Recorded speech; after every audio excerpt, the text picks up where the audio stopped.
పరిశుద్ధులను మన ప్రభు అయిన యేసుక్రీస్తు నామములో మీ అందరికీ శుభాభివందనాలు తెలియపరుస్తున్నాం. ప్రభునందు ప్రియులారా, ఉపవాస ప్రార్థన ద్వారా ఎలాంటి మొండి సమస్యలైనా, నీకు అసాధ్యం అనుకున్న కార్యమైన ఆ దేవుడు ఉపవాసించి నీవు ప్రార్థన చేసి ఆ ప్రార్థన ద్వారా దేవుడు నీకు జవాబు నీ ముందుకు తీసుకొచ్చి పెడతాడు. ఎంతటి అసాధ్యమైన కార్యమైన దేవుడు నీ కోసం సాధ్యపరుస్తాడు. ఒక అద్భుతమైన నిజ సంఘటన మీతో చెప్తాను, మీరు బలపరచడానికి. ఇంగ్లాండ్ దేశంలో ఒక పాస్టర్ గారు ఒక అద్భుతమైన మందిరాన్ని నిర్మించారు. చక్కగా ఆరాధనలు జరుగుతున్నాయి, ప్రార్థనలు చక్కగా జరుగుతున్నాయి. అయితే ఆ మందిరం చుట్టూ, ఆ చర్చ్ చుట్టూ వందలాది ఎకరాలు గవర్నమెంట్ ల్యాండ్ ఉన్నాయి. అప్పుడు గవర్నమెంట్ వారు ఏం చేశారంటే, ఆ ఖాళీ ఉన్నటువంటి ఆ స్థలాల్ని లీజ్కి ఇచ్చారు. ఎవరికి లీజ్కి ఇచ్చారో తెలుసా?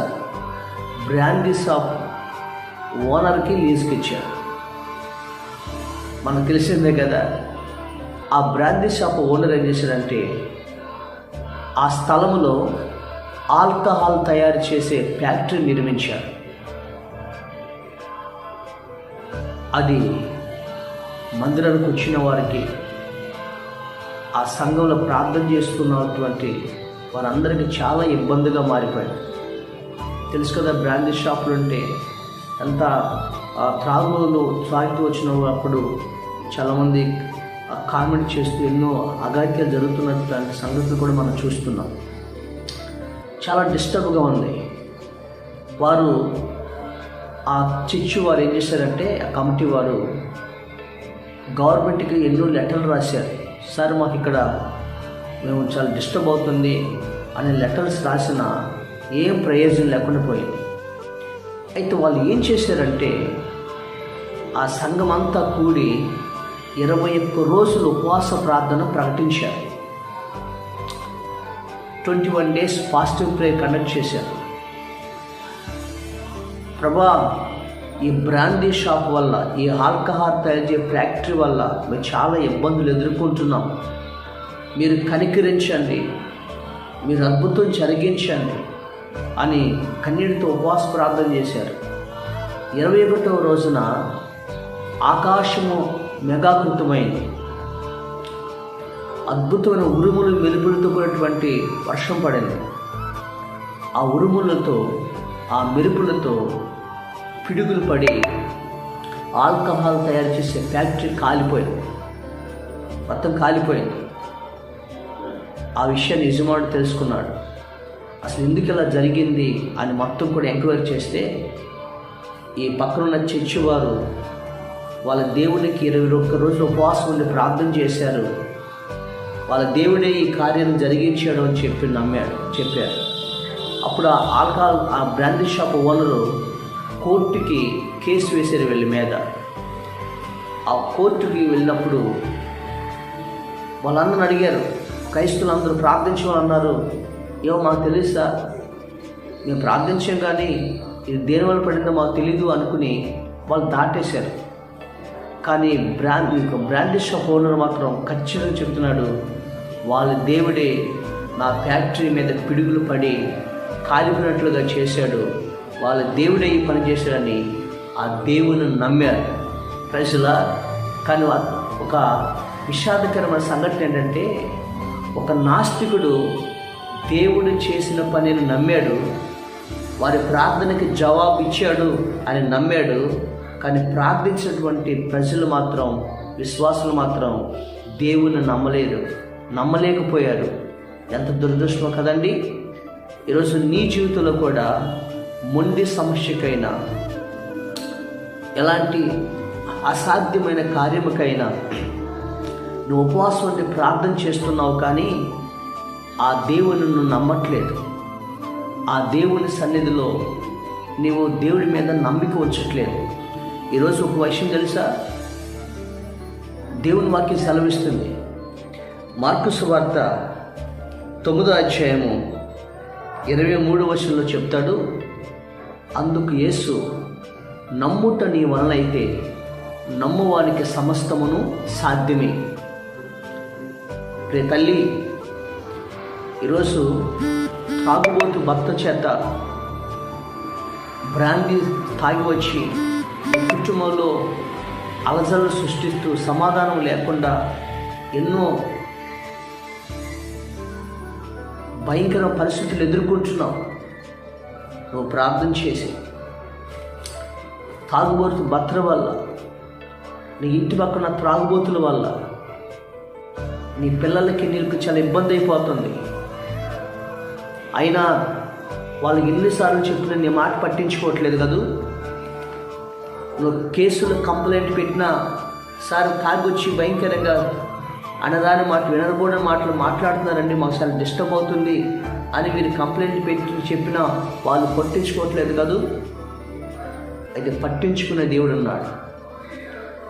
ఆ దేవుడి నజరుడైన యేసు నీకు ఏ తాగుబోతుల సమస్యకైనా, ఈ రోజున ఆర్థిక ఇబ్బందుల సమస్యకైనా, ఈరోజు నేను డిస్టర్బ్ చేస్తున్న శత్రువుల సమస్యకైనా ఉపవాసం ఉండి ప్రభు సన్నిధిలో ప్రార్థించు. ఆ దేవుని నమ్ము. దేవుడు నీ జీవితంలో ఆ సమస్య పోయేటట్లుగా దేవుడు చేయబోతున్నాడు. ఆమేన్. దేవుడు చేయబోతున్నాడు. అపొస్తలుడైన పేతురు గారిని దేవుని వాక్యం ప్రకటిస్తున్నాడని హేరోదు రాజు తీసుకెళ్ళి చెరసాల్లో బంధిస్తారు. చెరసాల్లో బంధించి తెల్లవారితే అతన్ని చంపాలనే ప్రయత్నం చేస్తారు. అయితే సంఘమంతా కూడా, సంఘ మార్పుతులైనటువంటి మరియ ఇంట్లో సంఘమంతా కూడా కూడి పేతురు కోసం రాత్రంతా ప్రార్థన చేస్తారు.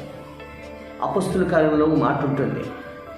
ప్రార్థన చేసినప్పుడు వాళ్ళు, ప్రభా మా దైవజనుడిని మీరు ఆ చెరసాల నుంచి విడిపించండి, అతని కాళ్ళకి చేతులు బంధించిన సంఖ్యలను తెంచివేయండి, మా దైవజనుని మరలా తీసుకుని మా వద్దకు నడిపించండి, మరలా నీ సేవలో వాడుకోనండి, నశించిపోతున్న ఆత్మలకు సువార్తను ప్రకటించినట్లుగా మా సేవకుని మీరు మీరు విడిపించండి అని సంఘమంతా కూడా ప్రార్థన చేస్తున్నారు.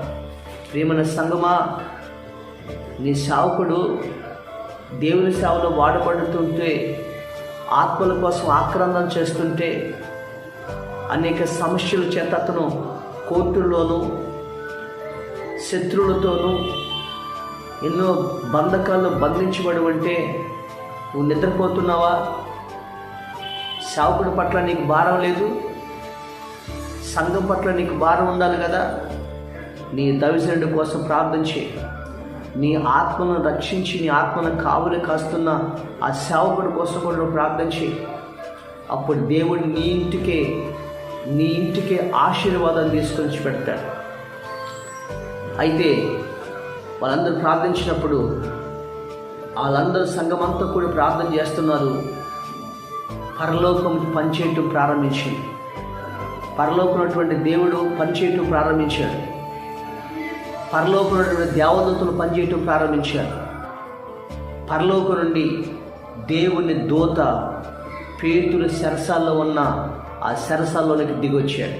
ప్రజలా, నీ ఇంట్లో ఉన్నటువంటి శ్రమల్లోనికి, నీవు బంధించబడిన బంధకాల్లోనికి నువ్వు ఉపవసించి ప్రార్థించినప్పుడు నీ ఇంటికి దేవుడు దిగి వస్తాడు, సమస్యలకు దిగి వస్తాడు. దిగొచ్చి ఆ సరాసరి పేతురున్న గదిలోకి వెళ్ళి ఆ పేతురు సంఖ్యలు, కాళ్ళకి కట్టిన సంఖ్యలు తెచ్చివేయబడ్డాయి. ఆ పేతురు చేతులకున్న సంఖ్యలు తెచ్చివేయబడ్డాయి. ఆ పేతురు నిద్రపోతున్నప్పుడు లేపి ఆ దేవదూత పేతురుని చెరసాల నుంచి బయట తీసుకొచ్చేసి, ప్రజలా బయట తీసుకొచ్చి అతన్ని తీసుకుని వచ్చి ఏ ఇంట్లో అయితే ప్రార్థన చేస్తున్నారో ఆ ఇంటి దగ్గరికి పేతురు నడిపించి, హల్లెలూయా, ఈ రాత్రి నువ్వు ఏ సమస్య కోసం ప్రార్థిస్తున్నావు, నీ దైవజనుడి కోసం నువ్వు ప్రార్థిస్తున్నావు, నీ కష్టాలు ఉన్న దైవజనుడి కోసం, నీ సంఘము కోసం, నేను ఆత్మను కాచే సేవకుడి కోసం నువ్వు ప్రార్థన చేస్తే దేవదూతలు నీ ఇంటికి ఆశీర్వాదాన్ని పంపిస్తారు, నీ ఇంటికి జవాబుని పంపిస్తారు. తలుపు తట్టి మరీ నీ కార్యాన్ని జరిగిస్తాడు ఆయన. పేతురు తలుపు తడుతున్నాడు, ఇంట్లో ప్రార్థన చేస్తున్నారు తెల్లవారుజామున కల్లా. అప్పుడు వాళ్ళు ఒక చిన్నది రోది అని ఒక చిన్నది ఉంది. వాళ్ళు ఇదిగో మన సేవకుడైన పేతురు గారు వచ్చేసాడు, ఆయనే తలుపు కొడుతున్నారు అని ప్రార్థించి వాళ్ళందరూ చెప్తుంటే అప్పుడు వాళ్ళందరూ ఏమన్నా తెలుసా, నువ్వు పిచ్చిదానివి, పేతురు ఎక్కడెక్కడ ఉన్నాడు, పేతురు సరసాల్లో ఉన్నాడు, సంఖ్యలో వేసి బంధించారు, ఆ పేతురు ఎలా వస్తాడు అన్నారు. ప్రియమైన దేవుని బిడ్డలారా, అసలు ప్రార్థన చేస్తుంది ఎవరి కోసం? సరసాలో ఉన్న పేతురు కోసం. ఏమని ప్రార్థన చేస్తున్నారు? అయ్యా మా సేవకుని విడిపించమని ప్రార్థిస్తున్నారు. అయితే దేవుడు విడిపించాడు, దేవుడు వాళ్ళ ఇంటికి నడిపించాడు. కానీ వీళ్ళు ఏం చేశారు? ప్రార్థిస్తున్నారు కానీ ఆ ప్రార్థనకు జవాబిచ్చే దేవుణ్ణి మాత్రం వారు నమ్మలేదు. నీ జీవితంలో దేవుడు నీ ఇంటికి నీ తలుపు కొట్టి ఎన్నో సమస్యలకు పరిష్కారాన్ని తీసుకొస్తున్నాడు, కానీ దేవుళ్ళను నమ్మట్లే. అప్పుడు ఆ రోజుని అంటారు, ఆ చిన్నదాన్ని అంటారు, మీరు పిచ్చిదానివి అంటారు. ఆ అందరిది నిజంగా నేను చెప్పిన మాట నమ్మండి, అది పేతురు గారి స్వరమే. పేతురు గారిని దేవుడు విడిపించాడు అని చెప్పినప్పుడు సరే వెళ్ళి తలుపు తీయమంటే ఆ చిన్నది తలుపు తీస్తుంది. తలుపు తీసిన వెంటనే ఏం జరిగింది తెలుసండి? పేతురు గారే లోపలికి వచ్చాడు. దేవుని స్తోత్రం కలిగినక ఆ తర్వాత పేతురు గారు చెప్పిందంతా వాళ్ళు విస్మయం పొందారు, వాళ్ళు దేవునికి విస్మయం పొందారు. ఏమని దేవుడు పెట్టారా, ఈరోజు నువ్వే బంధకాల్లో ఉన్నావు, ఏ సరసల సమస్యలో ఉన్నావు, నువ్వు బయట ఉన్న స్థితిలో బంధించబడి ఉన్నావు. అప్పుల బంధకాల్లోనా, తాగుడు బంధకాల్లోనా, పాపం బంధకాల్లోనా, ఈ రోజున ఏ బంధకాల్లో నువ్వు బంధించబడినా, నీ భర్త బంధించబడి ఉన్నా, ఉపవాసం ఉండి ప్రార్థన చేయి. దేవుడు ఆ ఉపవాస ప్రార్థన ద్వారా దేవుడిని ఇంట్లో అద్భుతం చేయబోతున్నాడు. బంధకాలన్నీ కూడా తీసివేయబోతున్నాడు. మీ ఇంట్లో దేవుడు ఆశ్చర్యకాన్ని జరిగించబోతున్నాడు. ఆ తెల్లవారిపాటికి పేతురు సువార్త ప్రకటిస్తుంటే సరసాల్లో వాళ్ళు వేసిన వారు రాజు విస్మయమంతుడు ఎలా వచ్చాడు బయటికి. దేవుని స్తోత్రం. దేవుడు పనిచేయటం ప్రారంభించాడు. సంఘం అంతా కూడా అత్యాశక్తి ప్రార్థన చేశారు. అది వాళ్ళు ఏం చేస్తారు తెలుసా? సరసాల్లో వేసిన వెంటనే సంఘం అంతా కూడుకున్నారు. ఈరోజు నువ్వు కూడా దేవుడి సన్నిధికి వెళ్ళాలి. 2 రాత్రంతా ప్రార్థన చేశారు. 3 ఆ దేవుడు వాళ్ళ కోసం పనిచేయటం ప్రారంభించాడు. బంధించబడిన పేతురును తీసుకుని వచ్చాడు. దేవుడు విడిపించి వాళ్ళు ఎక్కడ ప్రార్థన చేశారో ఆ ఇంటికి నడిపించాడు. ఆ ఇంట్లోకి పేతురు గారు వచ్చారు. దేవుని స్తోత్రం కలిగిన ఈరోజు నీ ఇంట్లోకి తలుపు కొట్టి దేవుడు జవాబు ఇవ్వబోతున్నాడు. నీ బంధకాలన్నీ కూడా తెంపబోతున్నాడు. దేవుణ్ణి ఆ చిన్నది నమ్మినట్లుగా నువ్వు నమ్ము, అసాధ్యమైన కార్యము కూడా సాధ్యపరుస్తాడు. అదే ప్రభు చెప్తున్నాడు, నువ్వు నమ్ముట నీ వల్ల అయితే నమ్మవారికి సమస్తమును సాధ్యమే. బ్రాందీ షాప్ ఆయన నమ్మాడు, దేవుడే పిడుగులు పడించి నా ఫ్యాక్టరీ కాలిపోయినట్లుగా. కానీ ప్రార్థించిన విశ్వాసులు దేవుని నమ్మలేదు.